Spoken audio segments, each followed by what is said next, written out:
These by Jules Verne. Part 2, Chapter 15. Accident or Incident.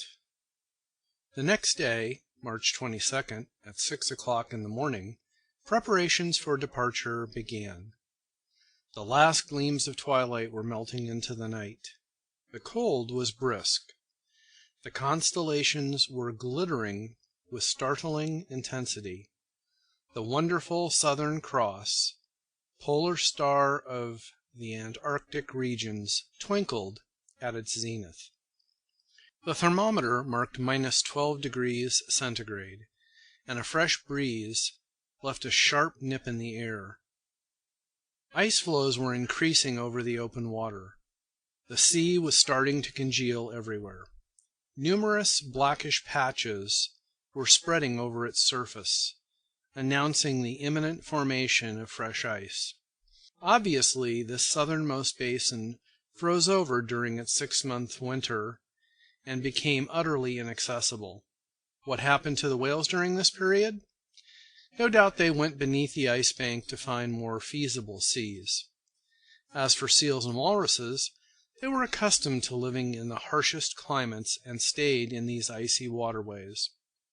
These animals know by instinct how to gouge holes in the ice fields and keep them continually open. They go to these holes to breathe. Once the birds have migrated northward to escape the cold, these marine mammals remain the sole lords of the polar continent. Meanwhile, the ballast tanks filled with water and the Nautilus sank slowly. At a depth of 1,000 feet, it stopped. Its propellers churned the waves, and it headed due north at a speed of 15 miles per hour. Near the afternoon, it was already cruising under the immense frozen carapace of the ice bank. As a precaution, the panels in the lounge stayed closed, because the Nautilus's hull could run afoul of some submerged block of ice. So I spent the day putting my notes into final form. My mind was completely wrapped up in my memories of the pole. We had reached that inaccessible spot without facing exhaustion or danger, as if our sea-going passenger carriage had glided there on railroad tracks. And now we had actually started our return journey. Did it still have comparable surprises in store for me? I felt sure it did. So inexhaustible is this series of underwater wonders. As it was, in 5.5 months since fate had brought us on board, we had cleared 14,000 leagues, and over this track, longer than the Earth's equator, so many fascinating or frightening incidents had beguiled our voyage. The hunting trip in Crespo forests, our running aground in the Torres Strait, the coral cemetery, the pearl fisheries of Ceylon, the Arabic tunnel, the fires of Santorini, those millions in the Bay of Vigo, Atlantis, the South Pole. During the night, all these memories crossed from one dream to the next, not giving my brain a moment's rest. At 3 o'clock in the morning, I was awakened by a violent collision. I sat up in bed, listening in the darkness, and then was suddenly hurled into the middle of my stateroom. Apparently, the Nautilus had gone aground, then heeled over sharply. Leaning against the walls, I dragged myself down the gangways to the lounge, whose ceiling lights were on. The furniture had been knocked over. Fortunately, the glass cases were solidly secured at the base and had stood fast. Since we were no longer vertical, the starboard pictures were glued to the tapestries, while those to port had their lower edges hanging a foot away from the wall. So the Nautilus was lying on its starboard side, completely stationary to boot. In its interior I heard the sound of footsteps and muffled voices, but Captain Nemo didn't appear. Just as I was about to leave the lounge, Ned Land and Conseil entered. "What happened?" I instantly said to them. "I came to ask master that," Conseil replied. "Damnation!" the Canadian explained. "I know full well what happened. The Nautilus has gone aground. And judging from the way it's listing, I don't think it'll pull through like the first time in the Torres Strait." "But," I asked, "are we at least back on the surface of the sea?" "We have no idea," Conseil replied. "It's easy to find out," I answered. I consulted the pressure gauge. Much to my surprise, it indicated a depth of 360 meters. "What's the meaning of this?" I exclaimed. "We must confer with Captain Nemo," Conseil said. "But where do we find him?" Ned Land asked. "Follow me," I told my two companions. We left the lounge. Nobody in the library, nobody by the central companionway or the crew's quarters. I assumed that Captain Nemo was stationed in the pilot house. Best to wait. The three of us returned to the lounge. I'll skip over the Canadian's complaints. He had good grounds for an outburst. I didn't answer him back, letting him blow off all the steam he wanted. We had been left to ourselves for 20 minutes, trying to detect the tiniest noises inside the Nautilus, when Captain Nemo entered. He didn't seem to see us. His facial features, usually so emotionless, revealed a certain uneasiness. He studied the compass and the pressure gauge in silence, then went and put his fingers on the world map at a spot in the sector depicting the southernmost seas. I hesitated to interrupt him, but some moments later, when he turned to me, I threw back at him a phrase he had used in the Torres Strait. "An incident, Captain?"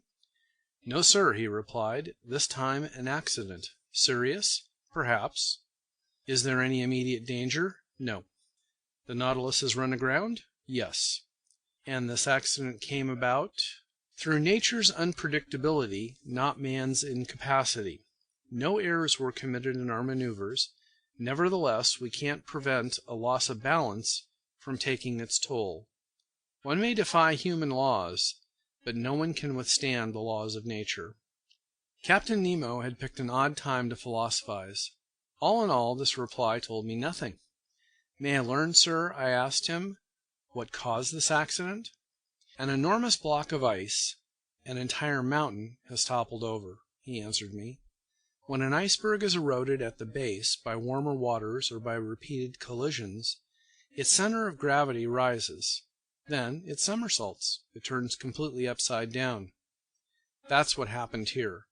When it overturned, one of these blocks hit the Nautilus as it was cruising under the waters. Sliding under the hull, this block then raised us with irresistible power, lifting us into less congested strata, where we now lie on our side." "But can't we float the Nautilus clear by emptying its ballast tanks to regain our balance?" "That, sir, is being done right now. You can hear the pumps working. Look at the needle on the pressure gauge. It indicates that the Nautilus is rising.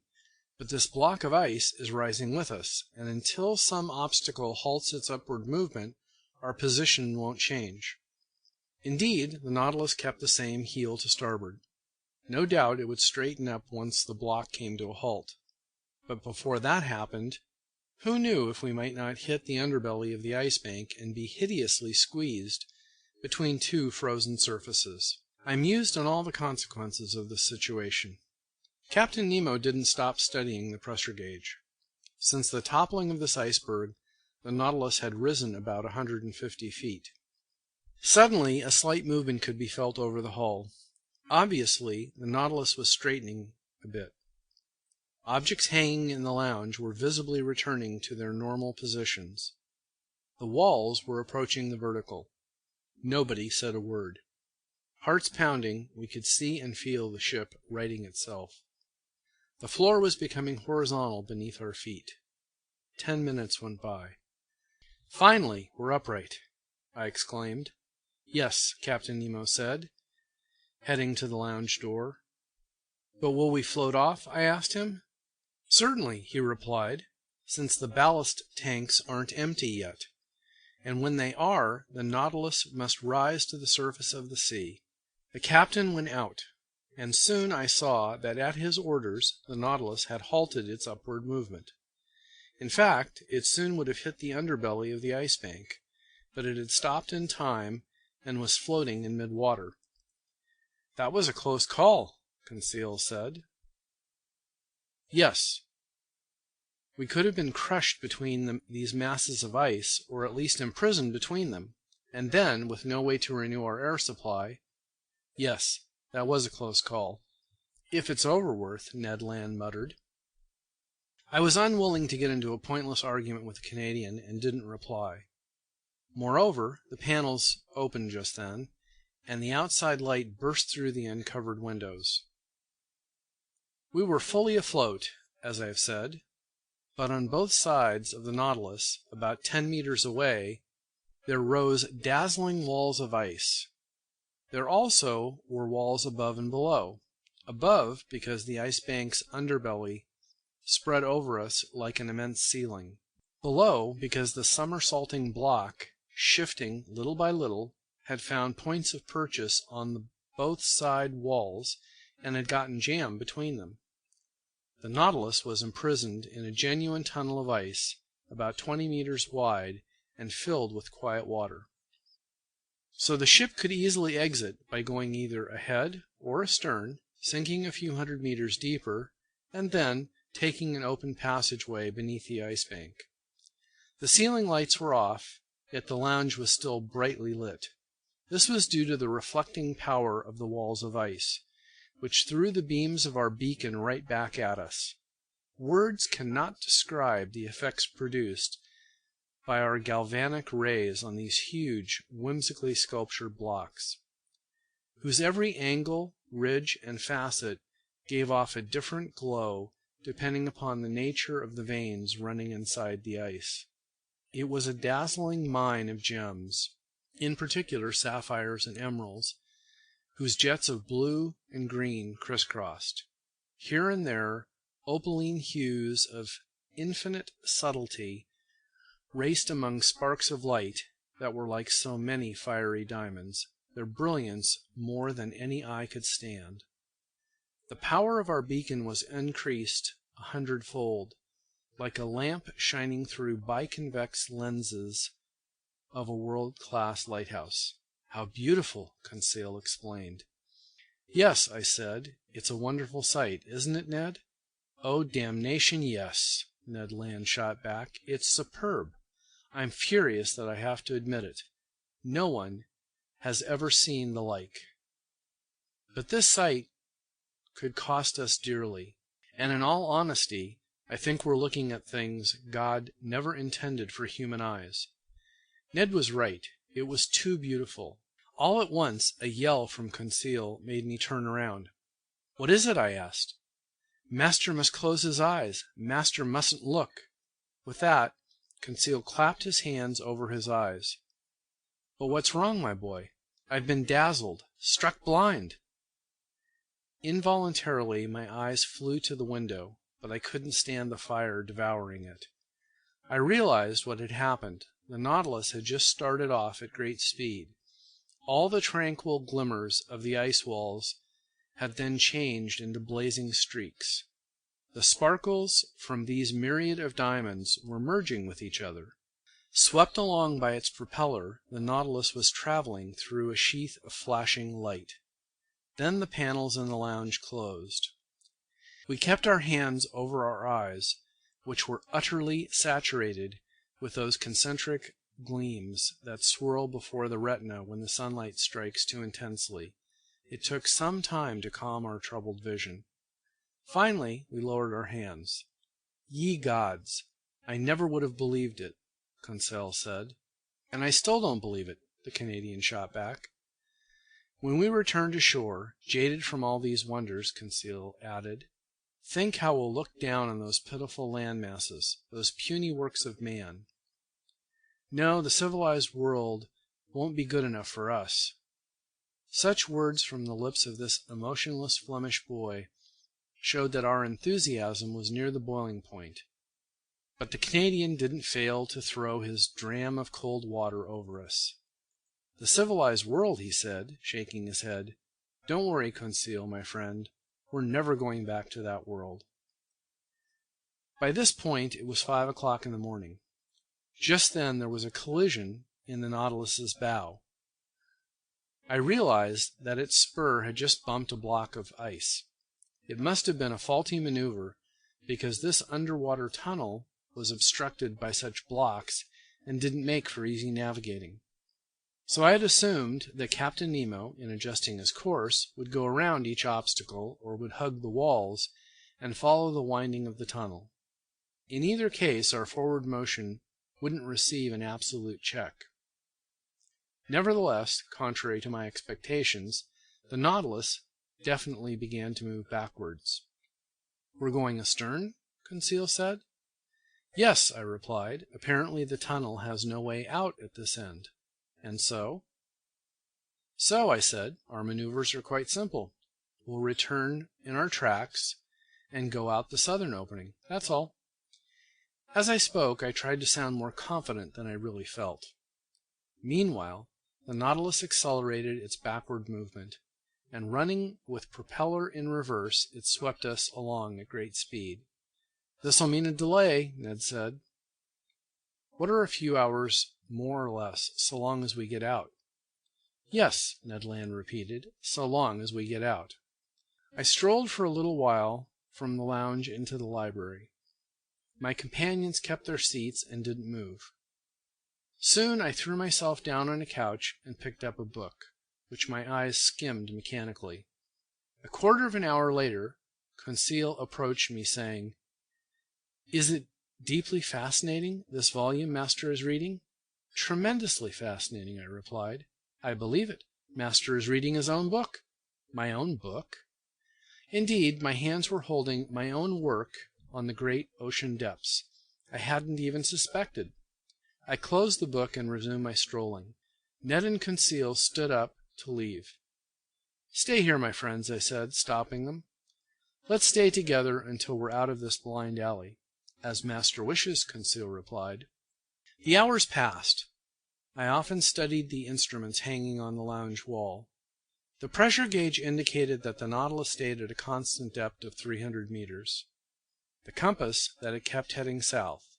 The log that it was traveling at a speed of 20 miles per hour, an excessive speed in such a cramped area. But Captain Nemo knew that by this point there was no such thing as too fast, since minutes were now worth centuries. At 8:25 a second collision took place, this time astern. I grew pale. My companions came over. I clutched Conseil's hand. Our eyes questioned each other, and more directly than if our thoughts had been translated into words. Just then the captain entered the lounge. I went to him. "Our path is barred to the south?" I asked him. "Yes, sir. When it overturned, that iceberg closed off every exit. We're boxed in?" "Yes." End of chapter 15. Recorded by Michael Procopio, Long Beach, California, September 1st, 2006.